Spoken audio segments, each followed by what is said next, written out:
Hi, എല്ലാവർക്കും നമസ്കാരം. Online tuition പ്ലാറ്റ്ഫോമിലേക്ക് എല്ലാവർക്കും സ്വാഗതം. അപ്പോൾ നമ്മൾ ഇന്ന് ഡിസ്കസ് ചെയ്യാൻ പോകുന്നത് കേരള ചരിത്രത്തിലെ സംഘകാലഘട്ടത്തെക്കുറിച്ചാണ്. സംഘകാലഘട്ടത്തിലെ ഏറ്റവും പ്രധാനപ്പെട്ട ചില രാജവംശങ്ങളെക്കുറിച്ചും സംഘകാലഘട്ടത്തിലെ പ്രധാനപ്പെട്ട കൃതികളെക്കുറിച്ചും തിണകളെക്കുറിച്ചുമാണ് നമ്മൾ ഇന്നത്തെ ക്ലാസ്സിൽ ഡിസ്കസ് ചെയ്യാൻ പോകുന്നത്.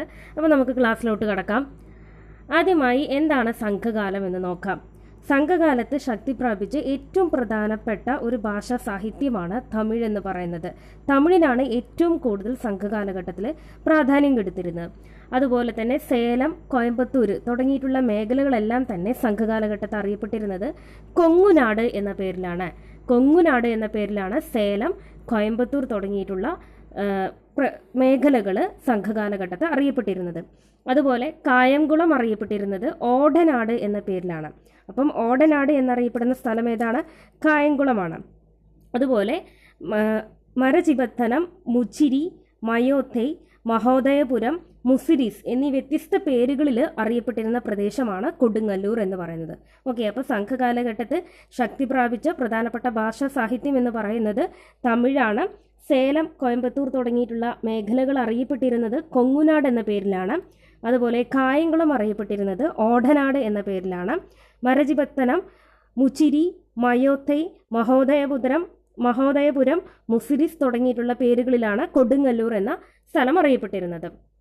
ഇനി സംഘകാലഘട്ടത്തിലെ പ്രധാനപ്പെട്ട കൃതികളാണ് മണിമേഖല, ചിലപ്പതികാരം, പതിറ്റുപത്ത്, അഘനാനൂറ്, പുറനാനൂറ്, മധുരൈ കാഞ്ചി, തൊൽക്കാപ്പിയം, എട്ടുതൊകി, ജീവക ചിന്താമണി തുടങ്ങിയവയ്ക്കാണ് ഏറ്റവും പ്രധാനപ്പെട്ട സംഘകാല കൃതികൾ എന്ന് പറയുന്നത്.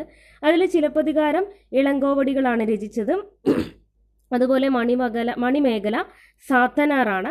അതുപോലെ പതിറ്റുപത്ത് എന്ന് പറയുന്നത് കപിലർ. ഇതിൽ ഓരോ കൃതികൾക്കും ഓരോ സവിശേഷതകളാണുള്ളത്. അത് നമുക്ക് പിന്നീട് നോക്കാം. ഇനി സംഘകാലഘട്ടത്ത് യവനപ്രിയ എന്നറിയപ്പെട്ടിരുന്നത് കുരുമുളകാണ്. സംഘകാലഘട്ടത്ത് യവനപ്രിയ എന്നറിയപ്പെട്ടിരുന്നത് കുരുമുളകാണ്. അതുപോലെ സംഘകാലഘട്ടത്തെ ഏറ്റവും പ്രധാനപ്പെട്ട ഒരു ആരാധനാ മൂർത്തിയാണ് മുരുകൻ എന്ന് പറയുന്നത്. ഓക്കെ, അപ്പം യവനപ്രിയ എന്നറിയപ്പെട്ടിരുന്നത് എന്താണ് എന്ന് ചോദിച്ചാൽ അത് കുരുമുളകാണ്. അതുപോലെ ഏറ്റവും പ്രധാനപ്പെട്ട ആരാധനാ മൂർത്തി എന്ന് പറയുന്നത് മുരുകനാണ്. ഇനി ദ്രാവിഡ ദുർഗ എന്ന് വിശേഷിക്കപ്പെട്ട സംഘകാല ദേവത എന്ന് പറയുന്നത് കൊറ്റവൈ ആണ്. ഇതിൽ ഉൾപ്പെടുത്തിയിട്ടില്ല. ദ്രാവിഡ ദുർഗ എന്ന് വിശേഷിക്കപ്പെട്ട സംഘകാല ദേവത എന്ന് പറയുന്നത് കൊറ്റവൈ എന്ന പേരിലാണ്. അതുപോലെ സംഘകാലഘട്ടത്തെ ഏറ്റവും പ്രധാനപ്പെട്ട കവിയത്രിയാണ് ഔവയാർ എന്ന് പറയുന്നത്. ഓക്കെ, ഔവയാറാണ് സംഘകാലഘട്ടത്തെ ഏറ്റവും പ്രധാനപ്പെട്ട കവയത്രി എന്ന് പറയുന്നത്. പ്രമുഖ കവികൾ എന്ന് പറയുന്നത് പറണറും കപിലനുമാണ്. ഓക്കെ, ഇനി സംഘകാലഘട്ട ജനങ്ങളുടെ ഏറ്റവും പ്രധാനപ്പെട്ട ജീവിത വൃത്തി എന്ന് പറയുന്നത് കൃഷിയാണ് അവരുടെ ജീവിത വൃത്തി എന്ന് പറയുന്നത്. ഇനി നമുക്ക് ഓരോ സംഘകാലഘട്ടത്തിലെ പ്രധാനപ്പെട്ട കൃതികളിൽ എന്തൊക്കെയാണ് വിവരിച്ചിരിക്കുന്നത് നോക്കാം. അതിൽ ആദ്യത്തേത് മണിമേഖല ഞാൻ ഓൾറെഡി പറഞ്ഞു, സാത്തനാറാണ് മണിമേഖല രചിച്ചിട്ടുള്ളത്. മണിമേഖലയിൽ വിവരിച്ചിരിക്കുന്നത് ബുദ്ധമത പ്രചാരണത്തെക്കുറിച്ചാണ്. ബുദ്ധമത പ്രചാരണത്തെക്കുറിച്ച് വിവരിക്കുന്ന സംഘകാല കൃതി ഏതാണ് എന്ന് ചോദിച്ചാൽ അത് മണിമേഖലയാണ്. ബുദ്ധകാല പ്രചാരണത്തെക്കുറിച്ച് വിവരിക്കുന്ന സംഘകാല കൃതി മണിമേഖലയാണ്. മണിമേഖല രചിച്ചത് സാത്തനാറാണ്. അതുപോലെ കോവിലിൻ്റെയും കണ്ണകിയുടെയും കഥ വിവരിക്കുന്ന തമിഴ് ഇതിഹാസമാണ് ചിലപ്പതികാരം. കോവിലിൻ്റെയും കണ്ണകിയുടെയും കഥ വിവരിക്കുന്ന തമിഴ് ഇതിഹാസമാണ് ചിലപ്പതികാരം എന്ന് പറയുന്നത്. ഇനി ജൈനമതത്തെ പറ്റി പ്രതിപാദിക്കുന്ന സംഘകാല കൃതിയാണ് ചിലപ്പതികാരം. ജൈനമതത്തെ പറ്റി പ്രതിപാദിക്കുന്ന സംഘകാല കൃതിയാണ് ചിലപ്പതികാരം. ചിലപ്പതികാരം രചിച്ചതാരാണ്? ഇളങ്കോവടികളാണ്. ഓക്കെ, അപ്പോൾ മണിമേഖല സാത്തനാറാണ്, ബുദ്ധമത പ്രചാരണത്തെക്കുറിച്ച് വിവരിക്കുന്നു. എന്നാൽ ജൈനമതത്തെക്കുറിച്ച് പ്രതിപാദിക്കുന്ന സംഘകാല കൃതി എന്ന് പറയുന്നത് ചിലപ്പതികാരമാണ്. ഇളങ്കോവടികളാണ് അത് രചിച്ചിട്ടുള്ളത്. അതുപോലെ ഓണത്തെക്കുറിച്ച് പരാമർശിക്കുന്ന സംഘകാല കൃതിയാണ് മധുരൈ കാഞ്ചി എന്ന് പറയുന്നത്. ഓണത്തെക്കുറിച്ച് പരാമർശിക്കുന്ന സംഘകാല കൃതിയാണ് മധുരൈ കാഞ്ചി എന്ന് പറയുന്നത്. അതുപോലെ 10 പാട്ടുകൾ വീതമുള്ള 10 ഭാഗങ്ങളുടെ സമാഹാരമാണ് പതിറ്റുപത്ത് എന്ന് പറയുന്നത്. പതിറ്റുപത്ത് എന്ന് പറയുന്നത് 10 പാട്ടുകൾ വീതമുള്ള 10 ഭാഗങ്ങളുടെ സമാഹാരമാണ് പതിറ്റുപത്ത് എന്ന് പറയുന്നത്. ഓക്കെ, അപ്പം ഇതൊക്കെയാണ് ഏറ്റവും പ്രധാനപ്പെട്ട സംഘകാല കൃതികൾ. യവനപ്രിയ എന്നറിയപ്പെട്ടത് കുരുമുളകാണ്. ആരാധനാമൂർത്തി മുരുകനാണ്. കവിയത്രി എന്ന് പറയുന്നത് ഔവയാറാണ്. അതുപോലെ ഏറ്റവും പ്രധാനപ്പെട്ട കവികളാണ് പറണറും കപിലനും. ഇനി സംഘകാലഘട്ടത്ത് ഗ്രാമസഭകൾ അറിയപ്പെട്ടിരുന്നത് മൻറം എന്ന പേരിലാണ്. മൺറം എന്ന പേരിലാണ് ഗ്രാമസഭകൾ അറിയപ്പെട്ടിരുന്നത്. മൺറം എന്ന പേരിലാണ് ഗ്രാമസഭകൾ അറിയപ്പെട്ടിരുന്നത്. ഇനി ആരാണ് മെഗസ്തനീസും പ്ലിനിയും? സംഘകാലത്തെക്കുറിച്ച് പ്രതിപാദിക്കുന്ന കൃതികൾ എഴുതിയ വിദേശ സഞ്ചാരികളാണ് മെഗസ്തനീസും പ്ലിനിയും. സംഘകാലത്തെക്കുറിച്ച് പ്രതിപാദിക്കുന്ന കൃതികൾ എഴുതിയിട്ടുള്ള വിദേശ സഞ്ചാരികൾ ആരൊക്കെയാണെന്ന് ചോദിച്ചാൽ അത് മെഗസ്തനീസും പ്ലിനിയുമാണ്. ഇനി സംഘകാലഘട്ടത്തെ ഏറ്റവും പ്രധാനപ്പെട്ട രാജവംശം എന്ന് പറയുന്നത് ചേരവംശമാണ്. ചേരവംശമാണ് സംഘകാലഘട്ടത്തെ പ്രമുഖ രാജവംശം എന്ന് പറയുന്നത്. അതേസമയം പ്രാചീന തമിഴകം ഭരിച്ചിരുന്ന രാജവംശങ്ങൾ ഏതൊക്കെയാണെന്ന് ചോദിച്ചാൽ ചേര, ചോള, പാണ്ഡ്യന്മാരാണ്. ചേരന്മാരും ചോളന്മാരും പാണ്ഡ്യന്മാരുമാണ് പ്രാചീന തമിഴകം ഭരിച്ചിരുന്ന രാജവംശങ്ങൾ എന്ന് പറയുന്നത്. സംഘകാലഘട്ടത്തെ പ്രമുഖ രാജവംശം ചേരവംശമാണ്. സംഘകാലത്തെക്കുറിച്ച് പ്രതിപാദിക്കുന്ന കൃതികൾ എഴുതിയ വിദേശ സഞ്ചാരികൾ മെഗസ്തനീസും പ്ലിനിയുമാണ്.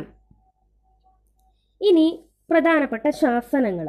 അതിൽ ആദ്യത്തേതാണ് വാഴപ്പള്ളി ശാസനം എന്ന് പറയുന്നത്. അതായത് നമഃശിവായ എന്ന് തുടങ്ങുന്ന വന്ദനവാക്യത്തോട് കൂടി ആരംഭിക്കുന്ന ഏക ശാസനമാണ് വാഴപ്പള്ളി ശാസനം എന്ന് പറയുന്നത്. ബാക്കിയുള്ള ശാസനങ്ങളെല്ലാം തന്നെ ആരംഭിക്കുന്നത് സ്വസ്തി ശ്രീ എന്ന പേരിലാണ്. സ്വസ്തി ശ്രീ എന്ന വന്ദനാവാക്യത്തോട് കൂടിയിട്ടാണ് ബാക്കിയുള്ള ശാസനങ്ങളെല്ലാം തന്നെ അറിയപ്പെടുന്നത്. അപ്പം വാഴപ്പള്ളി ശാസനത്തിൻ്റെ പ്രത്യേകത എന്താണ്? കേരളത്തിൽ നിന്നും കണ്ടെത്തിയിട്ടുള്ള ആദ്യത്തെ ചരിത്രരേഖയാണ് വാഴപ്പള്ളി ശാസനം എന്ന് പറയുന്നത്. കേരളത്തിൽ നിന്നും കണ്ടെത്തിയിട്ടുള്ള ആദ്യത്തെ ചരിത്രരേഖയാണ്. അതുപോലെ മലയാളം ലിപി പ്രത്യക്ഷപ്പെട്ട ആദ്യ ശാസനം കൂടിയാണ് വാഴപ്പള്ളി ശാസനം എന്ന് പറയുന്നത്. കേരളത്തിൽ നിന്നും കണ്ടെത്തിയ ആദ്യത്തെ ചരിത്രരേഖ, അതുപോലെ മലയാളം ലിപി പ്രത്യക്ഷപ്പെട്ട ആദ്യ ശാസനമാണ് വാഴപ്പള്ളി ശാസനം എന്ന് പറയുന്നത്. വാഴപ്പള്ളി ശാസനം തുടങ്ങുന്നത് എന്താണ്? നമഃശിവായ തുടങ്ങുന്ന വന്ദനവാക്യത്തിലൂടെയാണ്. മറ്റുള്ള ശാസനങ്ങളൊക്കെ ആരംഭിക്കുന്നത് സ്വസ്തിശ്രീ എന്ന വന്ദനവാക്യത്തോട് കൂടിയിട്ടാണ്. ഇനി നമ്മൾ കേരളത്തിൽ നിന്നും കണ്ടെടുത്തിട്ടുള്ള ശാസനങ്ങളെല്ലാം തന്നെ അതിലെല്ലാം തന്നെ ഉപയോഗിച്ചിട്ടുള്ള ഭാഷ എന്ന് പറയുന്നത് വട്ടെഴുത്ത് ലിപിയിലുള്ള മലയാളമാണ്. വട്ടെഴുത്ത് ലിപിയിലുള്ള മലയാളമാണ് കേരളത്തിൽ നിന്നും കണ്ടെടുത്തിട്ടുള്ള ഒട്ടുമിക്ക ശാസനങ്ങളിലെയും ഭാഷ എന്ന് പറയുന്നത്. ഇനി മൂന്നാമത്തേത് തരിസാപ്പള്ളി ശാസനം. എന്താണ് തരിസാപ്പള്ളി ശാസനത്തിൻ്റെ പ്രത്യേകത? കേരളത്തിലെ ക്രിസ്ത്യാനികളെ പറ്റി കൃത്യമായി രേഖപ്പെടുത്തിയിരിക്കുന്ന ആദ്യ ശാസനമാണ് തരിസാപ്പള്ളി ശാസനം എന്ന് പറയുന്നത്. കേരളത്തിലെ ക്രിസ്ത്യാനികളെ പറ്റി കൃത്യമായി രേഖപ്പെടുത്തിയിരിക്കുന്ന ആദ്യ ശാസനമാണ്. അതുപോലെ കേരളത്തിലെ നാടുവാഴികളെക്കുറിച്ചുള്ള ആദ്യ പരാമർശം കാണപ്പെടുന്ന ശാസനം കൂടിയാണ് തരിസാപ്പള്ളി ശാസനം എന്ന് പറയുന്നത്. അപ്പം വാഴപ്പള്ളി ശാസനം എന്ന് പറയുന്നത് കേരളത്തിൽ നിന്നും കണ്ടെത്തിയിട്ടുള്ള ആദ്യത്തെ ചരിത്രരേഖയും മലയാള ലിപി പ്രത്യക്ഷപ്പെട്ട ആദ്യ ശാസനമാണ് വാഴപ്പള്ളി ശാസനം. നമഃശിവായ തുടങ്ങിയ വന്ദനവാക്യത്തോടു കൂടി ആരംഭിക്കുന്നു. മറ്റുള്ള ശാസനങ്ങൾ സ്വസ്തിശ്രീ എന്ന വന്ദനവാക്യത്തോടു കൂടി ആരംഭിക്കുന്നു. തരിസാപ്പള്ളി ശാസനം എന്ന് പറയുന്നത് കേരളത്തിലെ ക്രിസ്ത്യാനികളെ പറ്റി കൃത്യമായി രേഖപ്പെടുത്തിയിരിക്കുന്ന ആദ്യ ശാസനമാണ്. കേരളത്തിലെ നാടുവാഴികളെക്കുറിച്ചുള്ള ആദ്യ പരാമർശം കാണപ്പെടുന്ന ശാസനം കൂടിയാണ് തരിസാപ്പള്ളി ശാസനം എന്ന് പറയുന്നത്. ഇനി അടുത്തത് മാമ്പള്ളി ശാസനം. മാമ്പള്ളി ശാസനം എന്ന് പറഞ്ഞാൽ കൊല്ലവർഷം രേഖപ്പെടുത്തിയതായിട്ട് കണ്ടെത്തിയിട്ടുള്ള ആദ്യത്തെ ശാസനമാണ് മാമ്പള്ളി ശാസനം. എന്താണ്? കൊല്ലവർഷം രേഖപ്പെടുത്തിയതായി കണ്ടെത്തിയിട്ടുള്ള ആദ്യത്തെ ശാസനം. കൊല്ലവർഷം രേഖപ്പെടുത്തിയതായി കണ്ടെത്തിയിട്ടുള്ള ആദ്യത്തെ ശാസനമാണ് മാമ്പള്ളി ശാസനം എന്ന് പറയുന്നത്.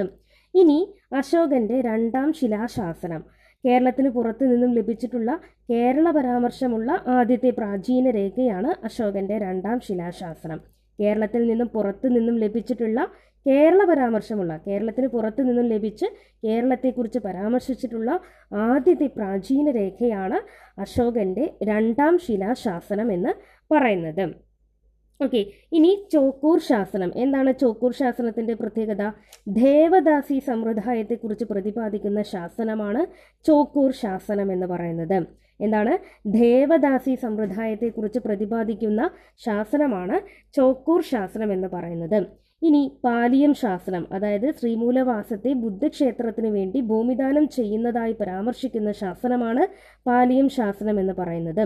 ശ്രീമൂലവാസത്തെ ബുദ്ധക്ഷേത്രത്തിനു വേണ്ടി ഭൂമിദാനം ചെയ്യുന്നതായി പരാമർശിക്കുന്ന ശാസനമാണ് പാലിയം ശാസനം എന്ന് പറയുന്നത്.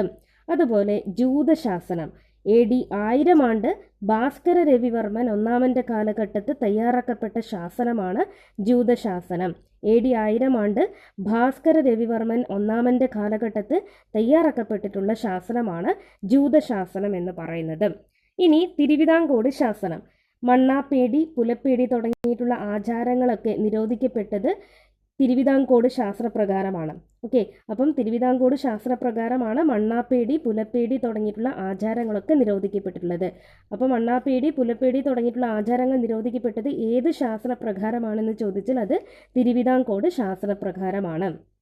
ഓക്കെ, ഇനി മൂഷകവംശം എയ്തരീയാരണ്യകം എന്തൊക്കെയാണ്? മൂഷകവംശം എന്ന് പറയുന്നത് ചരിത്രപരമായി പ്രാധാന്യമർഹിക്കുന്ന ആദ്യത്തെ കേരള കൃതിയാണ്. ചരിത്രപരമായി പ്രാധാന്യമർഹിക്കുന്ന ആദ്യത്തെ കേരളീയ കൃതിയാണ് മൂഷകവംശം എന്ന് പറയുന്നത്. ചരിത്രപരമായി പ്രാധാന്യമർഹിക്കുന്ന ആദ്യത്തെ കേരളീയ കൃതി.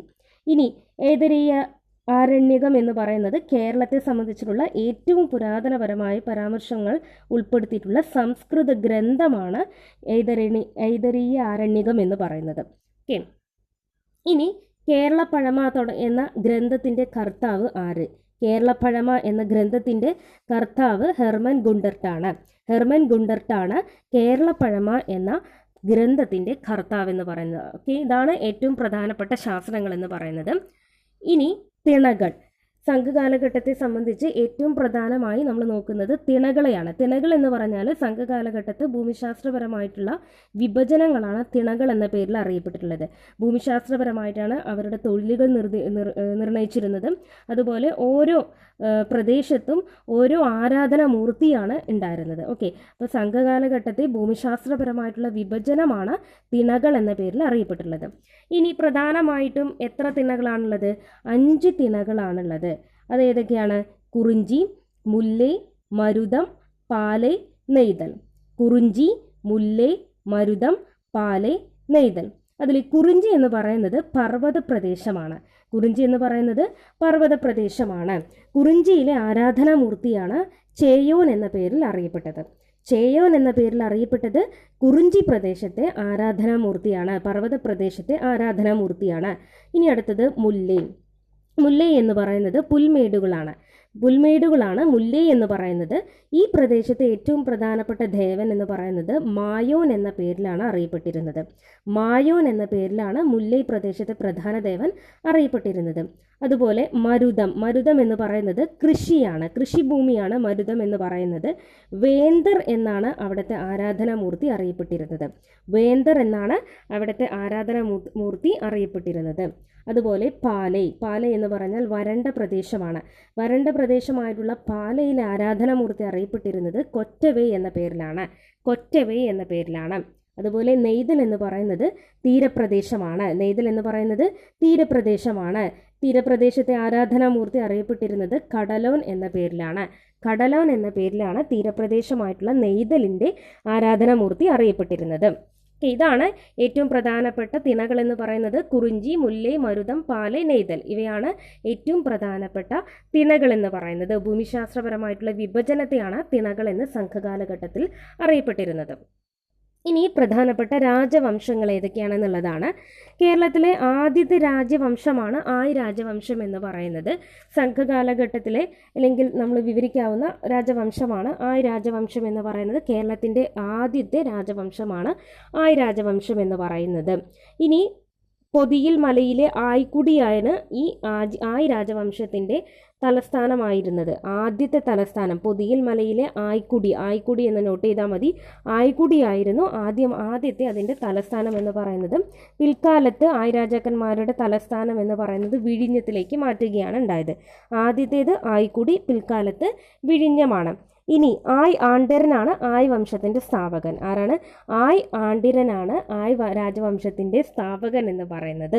ഇനി വിക്രമാദിത്യ വരഗുണൻ. കേരളത്തിലെ അശോകൻ എന്നറിയപ്പെടുന്നതാണ് വിക്രമാദിത്യ വരഗുണൻ. അതായത് പാലിയം ശാസനം പുറപ്പെടുവിച്ച ആയ് രാജാവാണ് വിക്രമാദിത്യ വരഗുണൻ എന്ന് പറയുന്നത്. അപ്പോൾ പാലിയം ശാസനം പുറപ്പെടുവിച്ച ആയ് രാജാവ് ആരാണ്? വിക്രമാദിത്യ വരഗുണനാണ്. അദ്ദേഹം അറിയപ്പെട്ടിരുന്നത് കേരളത്തിലെ അശോകൻ എന്നാണ്. കേരളത്തിലെ അശോകൻ എന്നറിയപ്പെട്ട ആയ് രാജാവാണ് വിക്രമാദിത്യ വരഗുണൻ. അദ്ദേഹമാണ് പാലിയം ശാസനം പുറപ്പെടുവിച്ചിട്ടുള്ളത്. ഇനി കാന്തല്ലൂർ ശാല അറിയപ്പെട്ടിരുന്നത് ദക്ഷിണ നളന്ദ എന്ന പേരിലാണ്. ദക്ഷിണ നളന്ദ എന്നാണ് കാന്തല്ലൂർ ശാല വിശേഷിക്കപ്പെട്ടിട്ടുള്ളത്. കാന്തല്ലൂർ ശാല സ്ഥാപിച്ചത് ആരാണ്? കരുനന്ദടക്കനാണ് കാന്തല്ലൂർ ശാല സ്ഥാപിച്ചിട്ടുള്ളത്. കരുനന്ദടക്കനാണ് കാന്തല്ലൂർ ശാല സ്ഥാപിച്ചിട്ടുള്ളത്. അപ്പം ഇത് നോട്ട് ചെയ്ത് വെക്കാം. ഇനി ഏഴിമല രാജവംശം. ഏഴിമല രാജവംശം എന്ന് പറയുന്നത് ഈ വടകരയ്ക്കും മംഗലാപുരത്തിനും ഇടയിലുള്ള പ്രദേശങ്ങളിൽ ഏഴിമല രാജവംശത്തിൻ്റെ കീഴിലായിരുന്നു. അപ്പം കൊങ്കാനം എന്നായിരുന്നു ഏഴിമലയിലൂടെ മറ്റൊരു പേരെന്ന് പറയുന്നത്. നന്നനായിരുന്നു ഏഴിമലയിലെ പേരുകേട്ട രാജാവ്. അപ്പോൾ ഏഴിമല രാജവംശത്തിലെ ഏറ്റവും പേരുകേട്ട രാജാവ് എന്ന ആരായിരുന്നു? നന്നനായിരുന്നു ഏഴിമല രാജവംശത്തിലെ ഏറ്റവും പേരുകേട്ട രാജാവ് എന്ന് പറയുന്നത്. ഇനിയാണ് ഏറ്റവും പ്രധാനമായിട്ട് വരുന്നത്. അപ്പം ആയി രാജവംശത്തെക്കുറിച്ചും വിക്രമാദിത്യ വരഗുണനെക്കുറിച്ചും കാന്തല്ലൂർ ശാലയെക്കുറിച്ചും പ്രത്യേകം നോട്ട് ചെയ്ത് വയ്ക്കാം. ആയി രാജവംശമാണ് കേരളത്തിലെ ആദ്യത്തെ രാജവംശം എന്ന് പറയുന്നത്. ഇനി സംഘകാലഘട്ടത്തെക്കുറിച്ച് പറയുന്ന സമയത്ത് നമ്മൾ ഏറ്റവും പ്രധാനമായിട്ടും ചേര രാജവംശത്തെക്കുറിച്ച് പറയുന്നുണ്ട്. അതായത് സംഘകാലത്ത് കേരളത്തിൻ്റെ മധ്യഭാഗങ്ങളിൽ ഭരിച്ച രാജവംശമാണ് ചേരവംശം എന്ന് പറയുന്നത്. സംഘകാലഘട്ടത്ത് കേരളത്തിൻ്റെ മധ്യഭാഗത്ത് ഭരിച്ച രാജവംശമാണ് ചേരവംശം എന്ന് പറയുന്നത്. ഈ ചേരന്മാരെന്ന് പറയുമ്പം രണ്ടാം ചേര സാമ്രാജ്യവും വരുന്നുണ്ട്. അപ്പം ആദ്യം ചേരന്മാരുടെ ആസ്ഥാനം എവിടെയാണെന്ന് ചോദിച്ചാൽ അത് വാഞ്ചിയാണ്. രണ്ടാം ചേര സാമ്രാജ്യത്തിൻ്റെ ആസ്ഥാനം എവിടെയാണ് അല്ലെങ്കിൽ തലസ്ഥാനം എവിടെയാണ് എന്ന് ചോദിച്ചാൽ തിരുവഞ്ചിക്കുളം അഥവാ മഹോദയപുരമാണ്. ഓക്കെ, അപ്പോൾ ചേര രാജവംശം എന്ന് പറയുന്നത് സംഘകാലഘട്ടത്ത് കേരളത്തിൻ്റെ മധ്യഭാഗത്ത് ഭരിച്ച രാജവംശമാണ്. അവരുടെ ആസ്ഥാനം വാഞ്ചിയാണ്. രണ്ടാം ചേര സാമ്രാജ്യം കുലശേഖരന്മാരാണ് ശക്തമാക്കിയിട്ടുള്ളത്. ഈ കുലശേഖരന്മാർ ശക്തമാക്കിയിട്ടുള്ള രണ്ടാം ചേര സാമ്രാജ്യത്തിൻ്റെ തലസ്ഥാനം എന്ന് പറയുന്നത് തിരുവഞ്ചിക്കുളം അഥവാ മഹോദയപുരത്താണ്. ഓക്കെ, ഇനി എന്താണ് ഉദിയൻ ചേരലാതൻ എന്ന് പറയുന്നത്? ഉദിയൻ ചേരലാതൻ എന്ന് പറയുന്നത് വാനവരമ്പൻ, ആകാശം അതിരായിട്ടുള്ളവൻ എന്ന് കവികൾ വിശേഷിപ്പിച്ച ചേര രാജാവാണ് ഉദിയൻ ചേരലാതൻ എന്ന് പറയുന്നത്. ദാനശീലനായിട്ടുള്ള ചേരൻ എന്നും അദ്ദേഹം അറിയപ്പെട്ടിട്ടുണ്ട്. ഉദിയൻ ചേരലാതൻ എന്ന് പറയുന്നത് ദാനശീലനായ ചേരൻ അല്ലെങ്കിൽ വാനവരമ്പൻ എന്ന് കവികൾ വിശേഷിപ്പിച്ചിട്ടുള്ള ചേര രാജാവാണ് ഉദിയൻ ചേരലാതൻ എന്ന് പറയുന്നത്. ഇനി 10 പുറനാനൂറ്, അകനാനൂറ് എന്താണ് ഈ കൃതികളുടെ പ്രത്യേകത? ചേരന്മാരെ കുറിച്ച് പ്രതിപാദിക്കുന്ന സംഘകാല കൃതികളാണ് 10 പുറനാനൂറ്, അകനാനൂറ് എന്ന് പറയുന്നത്. ചേരന്മാരെ കുറിച്ച് പ്രതിപാദിക്കുന്ന സംഘകാല കൃതികളാണ് 10 പുറനാനൂറ്, അകനാനൂറ് എന്ന് പറയുന്നത്. അതുപോലെ നൂറ്റാണ്ട് യുദ്ധം, കേരള ചരിത്രത്തിൽ നൂറ്റാണ്ട് യുദ്ധം എന്നറിയപ്പെടുന്നത് ചേരചോള യുദ്ധത്തെയാണ് കേരള ചരിത്രത്തിൽ നൂറ്റാണ്ട് യുദ്ധം എന്ന് അറിയപ്പെടുന്നത്. കേരള ചരിത്രത്തിൽ നൂറ്റാണ്ട് യുദ്ധം എന്നറിയപ്പെടുന്നത് ചേരചോള യുദ്ധത്തെക്കുറിച്ചാണ്. ഇനി എന്താണ് നെടുംചേരലാതൻ എന്ന് പറയുന്നത്? അതായത് ചേര രാജവംശവുമായി ബന്ധപ്പെട്ടിട്ടുള്ളതാണ്. അതായത് അതിരാജ എന്ന പദവി നേടിയിട്ടുള്ള ആദ്യ ചേര രാജാവാണ് നെടും ചേരലാതൻ എന്ന് പറയുന്നത്. നെടും ചേരലാതൻ ആരാണ്? അതിരാജ എന്ന പദവി നേടിയിട്ടുള്ള ആദ്യ ചേര രാജാവാണ് നെടും ചേരലാതൻ എന്ന് പറയുന്നത്. ഓക്കെ, ഇനി രണ്ടാം ചേര സാമ്രാജ്യത്തെക്കുറിച്ച് നമ്മൾ ഓൾറെഡി പറഞ്ഞു. അതിൻ്റെ ആസ്ഥാനം തിരുവഞ്ചിക്കുളം മഹോദയപുരമാണ്. കുലശേഖരവർമ്മയാണത് സ്ഥാപിച്ചിട്ടുള്ളത്. ഇനി സംഘകാലവുമായി ബന്ധപ്പെട്ട് ആ ഒരു സമയത്ത് ഉണ്ടാകുന്ന ഒരു പ്രധാനപ്പെട്ട ഒരു സംഭവമാണ് ഉദയംപേരൂർ സൂനഹദോസ് എന്ന് പറയുന്നത്. അതായത് കേരളത്തിലുള്ള ക്രൈസ്തവ സഭയെ റോമിനോട് വിധേയത്വമുള്ളവരാക്കി മാറ്റാൻ ഉദയംപേരൂരിൽ നടത്തിയിട്ടുള്ള പുരോഹിത സമ്മേളനമാണ് ഉദയംപേരൂർ സൂനഹദോസ് എന്ന പേരിൽ അറിയപ്പെടുന്നത്. 1599 അത് നടക്കുന്നത്. ഏകദേശം 813 പേരാണ് ഉദയംപേരൂർ സൂനഹദോസിൽ പങ്കെടുത്തിട്ടുള്ളത്. അതിൽ ഉദയംപേർ സുനഹദോസിൽ അധ്യക്ഷത വഹിച്ചത് അലക്സിസ് ഡി മെനസിസ് ആണ്. നോട്ട് ചെയ്ത് വെക്കുക, അലക്സിസ് ഡി മെനസിസ് ആണ് ഉദയംപേരൂർ സുനഹദോസ് എന്ന് പറയുന്ന സംഭവത്തിൽ അധ്യക്ഷത വഹിച്ചിട്ടുള്ളത്. ഇനി വേണാട് രാജവംശം. ചേര രാജവംശം കഴിഞ്ഞാൽ ഏറ്റവും പ്രധാനമായിട്ട് വരുന്നത് വേണാട് രാജവംശമാണ്. എന്താണ് വേണാട് രാജവംശത്തിൻ്റെ തലസ്ഥാനമാണ് കൊല്ലം എന്ന് പറയുന്നത്. വേണാട് രാജ്യത്തിൻ്റെ തലസ്ഥാനമാണ് കൊല്ലം എന്ന് പറയുന്നത്. ഇനി വേണാട്ടിലുള്ള ആദ്യത്തെ ഭരണാധികാരി എന്ന് പറയുന്നത് അയ്യനടികൾ തിരുവടികളാണ്. വേണാട് രാജവംശത്തിലെ അല്ലെങ്കിൽ വേണാട്ടിലെ ആദ്യ ഭരണാധികാരി എന്ന് പറയുന്നത്. അതായത് കുലശേഖര കാലഘട്ടത്തിന് ശേഷം നിലവിൽ വന്ന ശക്തമായിട്ടുള്ള രാജവംശമാണ് വേണാട് രാജവംശം. വേണാട് രാജ്യത്തിൻ്റെ തലസ്ഥാനം എന്ന് പറയുന്നത് കൊല്ലമാണ്.